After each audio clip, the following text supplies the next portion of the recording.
Alrighty guys, Enterman 77 wanted to see an overview on the 7800.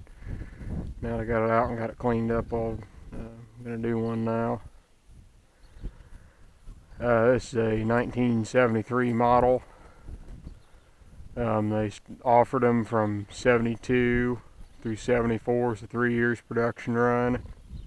This is the biggest of the series. They also had a 7600 and a 7300. Previous model of this was a 5555 Oliver, which they made from 69 through 71. Pretty similar to this one, same separator, had a smaller engine in it though, and different cabinets, and just got some more updates on it, user-friendly updates. Model that came out after this was the white 8800, and again it just had more updates on it and whatnot. They look about the same though. All three of those combines there look about the same. We've had this combine since 1987. Actually, December of '86 is when Dad bought it. Bought it. It wasn't in very good shape. Bought it down at Sumner, Illinois, which is down in southeastern Illinois. A white dealer down there at the time that had it for sale, and they were, like I say, it wasn't in very good condition. The shields didn't have any shields with it. It had a gear drive transmission. This one has in '87 he put a hydro transmission in it. The engine was low on oil pressure. It wouldn't keep oil pressure once it warmed up. It was getting kind of wore out. Dad bought it and rebuilt the thing in '87, went through the whole combine and painted it. Said that's the first and the last time he's ever going to paint a combine, just because there's too much surface area to paint on a combine. And I don't blame him. It'd take a lot of work to paint a combine. And that's when this was repainted. It was painted in 1987. That's 30 years ago. We've had it 30 years this year. It's 44 years old. Let's see what else. These back tires are not stock. Normally they had ones that are a lot shorter. Just put these on here because they do better in mud. I think in '93 he put these on. Had a wet fall that year and done some custom harvesting for some neighbors, and needed something to steer a little better in the mud. And we've also got a set of rice tires for it. But those just went through the mud a lot better. That bent extension, well, I'll make my way around the combine first. Had to have a new hose put on, or got a new hose this morning for it. The other one is leaking pretty bad and didn't want to keep adding hydraulic oil.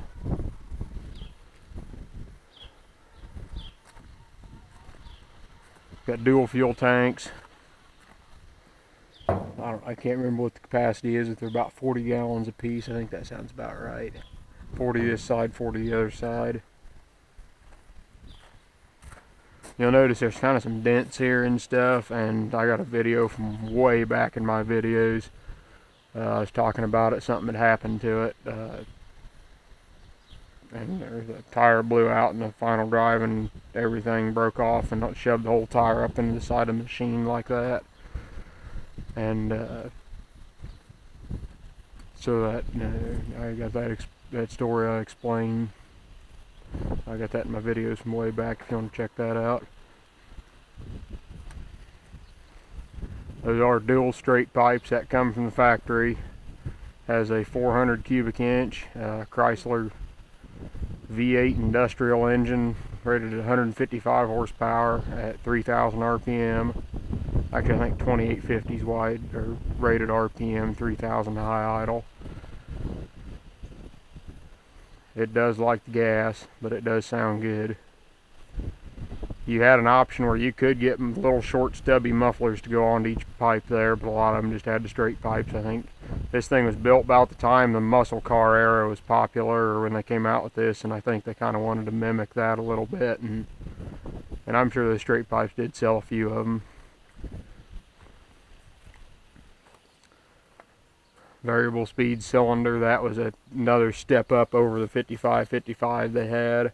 You could get one on a 5555, but it's really rare, and now it's just standard equipment on the 7800. You could get 23 126 tires, which is what these are, or 28L 26 tires on the front, just depending on what you wanted. The other ones are 5 inches wider. Had to run axle extensions with those though. Put an 8-inch axle extension in there. 52-inch wide separator. This would have been a competitive model to like a John Deere 7700. Let's see, it might have caught the end of the John Deere 105 production run. I can't remember when. It might have been bigger than the 105. I can't remember when they came out with the 4-digit series John Deere's, or the 7000 series combine. Is that right? No, I guess it'd be the double aught series combines. And that's what this would have been a competitor to. It was a little bigger than 915 International. I'm not sure on Gleaner. Probably, I think about a 510 Massey is what it would be competitive to. I'm not sure on the Gleaner number what would have been out, whatever Gleaner's biggest combine would have been in the early 70s. What it would have been a competitor to.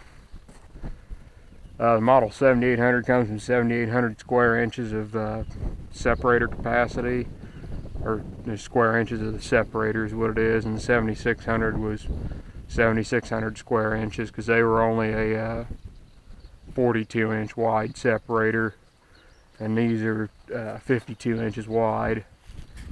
You know, the cylinders, the whole machine's just 52 inches wide from the feeder house all the way to the back. And 7600s were a little narrower, and that's what gave them the capacity difference. The 7600 also had it had a 318 cubic inch Chrysler Industrial rated at 128 horsepower, so almost 30 horsepower less. The 7600 had a 150 bushel grain tank. The 7800 had a 170 bushel. That bin extension, you could get them from the factory with a bin extension. That took it up to 200 bushel on the 7800s. The junk 7800 we have has a factory bin extension on it. That one Dad modeled after that other one, but he actually made that bin extension himself and took it up to, and now it holds 200 bushel also.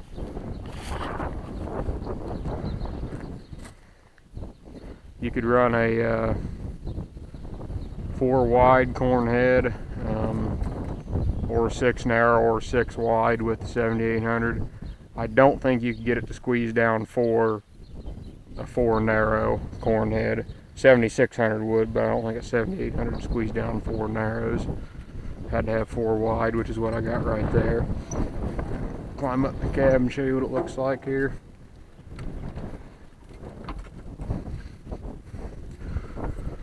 Carpet floor interior needs a little attention, but again, it is 30 years old, so it don't look too bad for being 30 years old.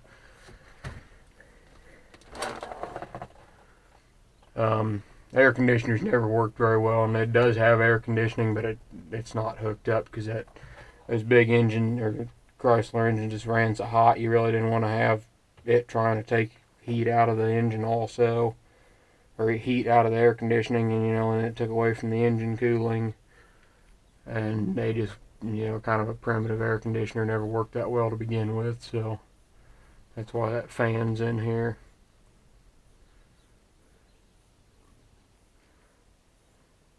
This is a Dickie John monitor system. I need to get it working again.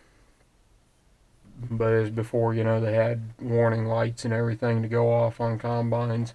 If something quit turning or a belt broke or something.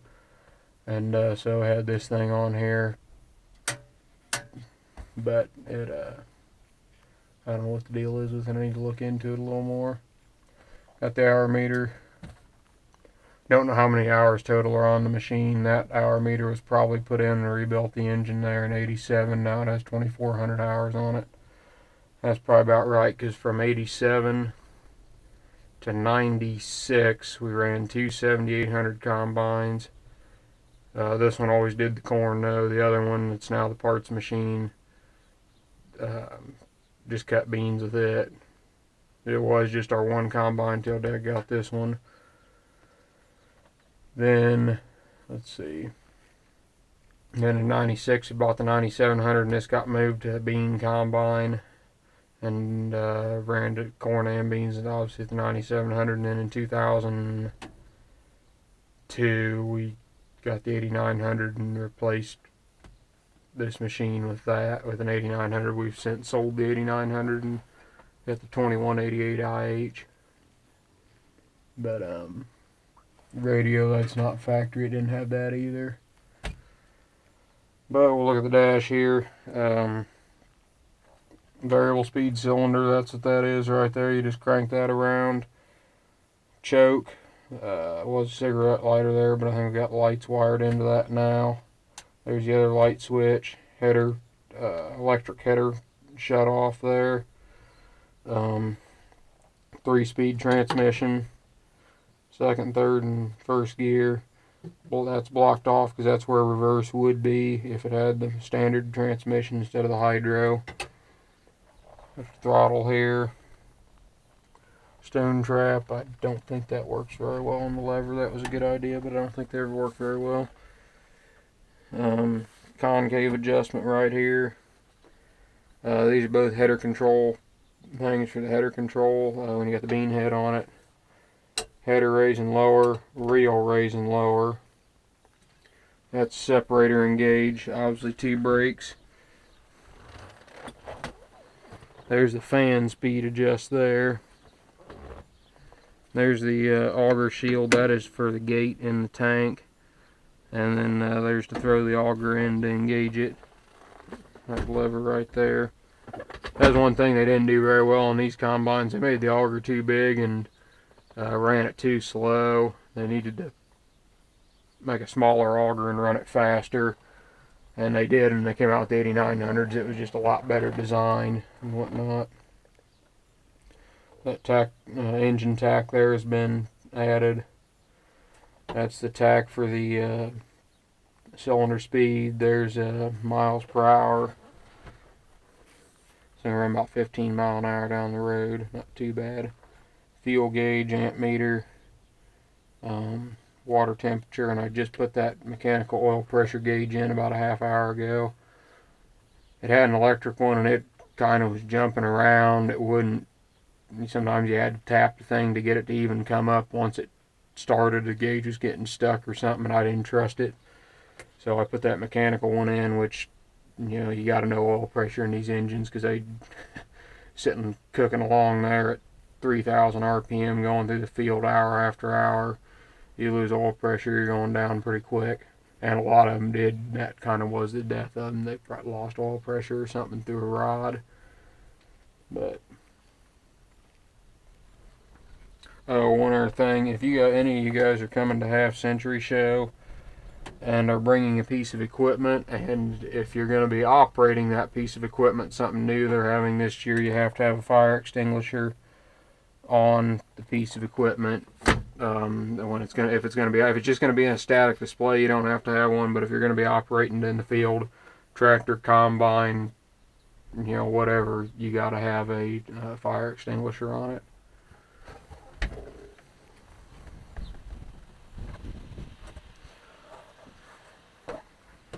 There's a hydraulic fill up for hydraulic oil, obviously the radiator. That turbo pre-cleaner thing on there was not factory.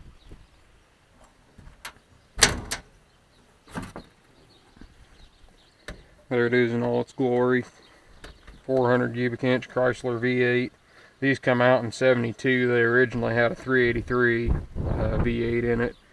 And then about part of the way through 72 they put the 400 in them. I don't know if they wanted a little more horsepower or Chrysler changed their industrial engines or what. There's what hooked the oil pressure up right there. That's the belt for the separator. That's the main propulsion drive. Got a hydraulic pump down on the end there. This has got electronic ignition. This thing used to burn the points, you know, there's just so much heat in here that it would burn the points real bad, and you know, you're replacing the points in the distributor every year. So we switched it over to electronic ignition, which is fine and dandy. It's great when it's working. It starts real nice and everything, but we have trouble with those boxes going out, and there's really no way to test them. And so I think I have 5 of those boxes total, and I just switch them out if we got a problem. You know, if it doesn't start or something, it's got a problem. You know, you might assume, or you can't really test it, so it's easy to change out. About 2 minutes, you can change them out, and it's just a way to tell, you know, if that's the problem or not. And about half the time it is. You used to have a real bad run of them there about 5 or 6 years ago. You couldn't keep from burning the things up. And then now they've gotten better, and that's one from Summit Racing I put in. I used to put Napa ones on it. And then last year I put that Summit Racing one on because I thought the Napa one was the problem again, but turns out it was a coon had gotten up in here and yanked the hot wire from it, yanked that out of the connector there. So I think I've got probably 4 good ones at least I could throw on there.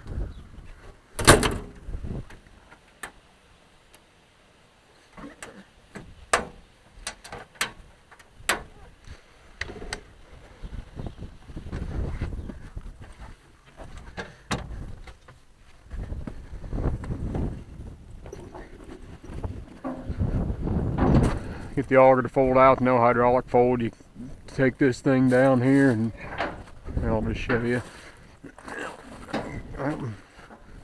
There we go. And that's how you fold the auger out, and then you go back up here, and right where that spring's at, there's a hole you can put this rod into.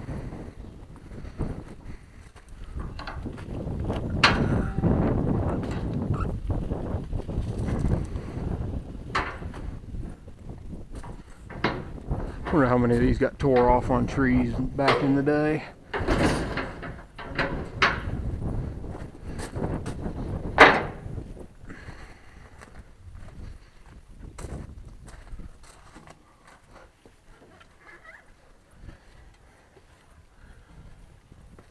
Up here and see what the tank looks like.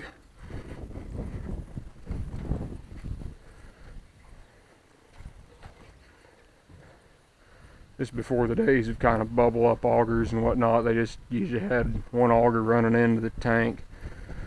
Where the clean grain elevator was in, you usually had 1 or 2 leveling augers in here to move the grain around to fill the tank. That was always kind of an art trying to get these things set. It's got set screws, and you can slide that auger on this shaft here and get it to where you want to position it to keep the grain, you know, how far it pushes it back or whatnot.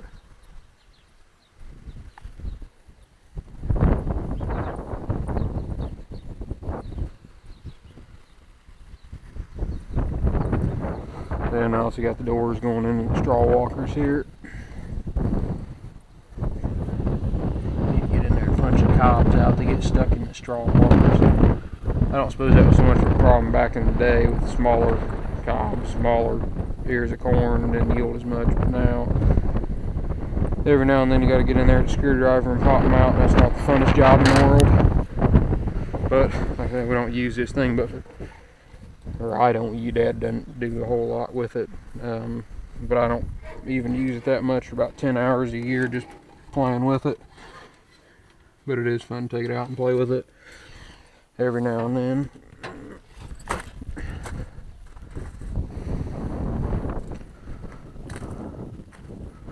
But I think that'll about do it for an overview. Got any questions, leave them in the comments.